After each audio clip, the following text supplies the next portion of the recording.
ஆதியாகமம் அதிகாரம் 2. இவ்விதமாக வானமும் பூமியும் அவைகளின் சர்வ சேனையும் உண்டாக்கப்பட்டு தீர்ந்தன. தேவன் தாம் செய்த தம்முடைய கிரியையை 7ஆம் நாளிலே நிறைவேற்றி தாம் உண்டாக்கின தம்முடைய கிரியைகளை எல்லாம் முடித்த பின்பு 7ஆம் நாளிலே ஓய்ந்திருந்தார். தேவன் தாம் சிருஷ்டித்து உண்டு பண்ணின தம்முடைய கிரியைகளை எல்லாம் முடித்த பின்பு அதிலே ஓய்ந்திருந்தபடியால் தேவன் 7ஆம் நாளை ஆசீர்வதித்து அதை பரிசுத்தமாக்கினார். தேவனாகிய கர்த்தர் பூமியையும் வானத்தையும் உண்டாக்கின நாளிலே வானமும் பூமியும் சிருஷ்டிக்கப்பட்ட வரலாறு இவைகளே. நிலத்தினுடைய சகலவித செடிகளும் பூமியின் மேல் இன்னும் உண்டாகவில்லை. நிலத்தினுடைய சகலவித பூண்டுகளும் இன்னும் முளைக்கவில்லை. ஏனெனில் தேவனாகிய கர்த்தர் பூமியின் மேல் இன்னும் மழையை பெய்ய பண்ணவில்லை.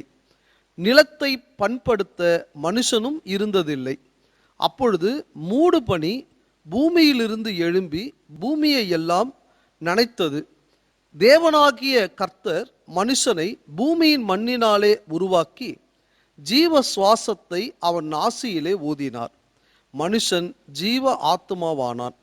தேவனாகிய கர்த்தர் கிழக்கே ஏதேன் என்னும் ஒரு தோட்டத்தை உண்டாக்கி தாம் உருவாக்கின மனுஷனை அதிலே வைத்தார்.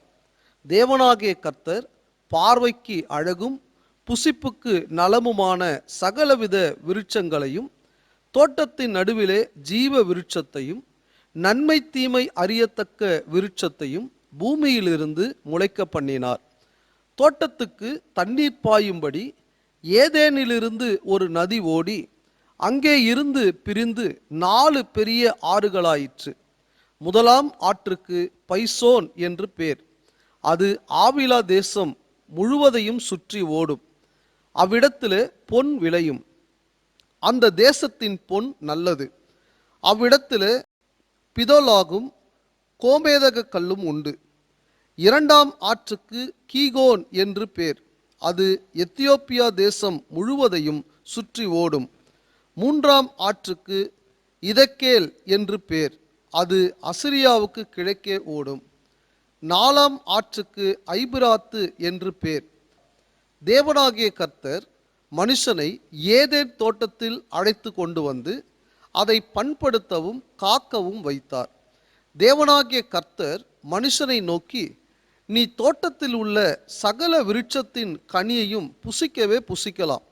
ஆனாலும் நன்மை தீமை அறியத்தக்க விருட்சத்தின் கனியை புசிக்க வேண்டாம்.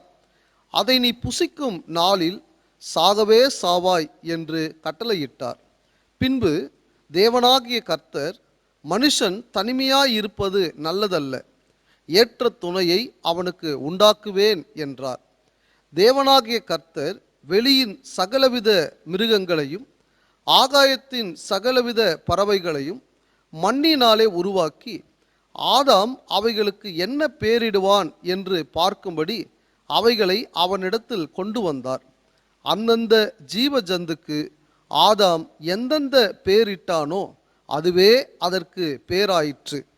அப்படியே ஆதாம் சகலவித நாட்டு மிருகங்களுக்கும் ஆகாயத்து பறவைகளுக்கும் சகலவித காட்டு மிருகங்களுக்கும் பேரிட்டான். ஆதாமுக்கோ ஏற்ற துணை இன்னும் காணப்படவில்லை. அப்பொழுது தேவனாகிய கர்த்தர் ஆதாமுக்கு அயர்ந்த நித்திரையை வரப்பண்ணினார். அவன் நித்திரை அடைந்தான். அவர் அவன் விலா எலும்புகளில் ஒன்றை எடுத்து அந்த இடத்தை சதையினால் அடைத்தார்.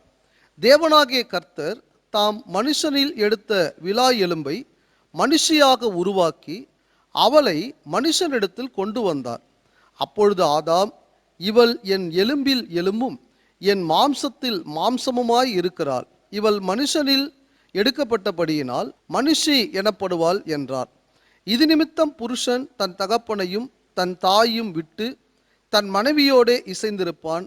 அவர்கள் ஒரே மாம்சமாய் இருப்பார்கள்.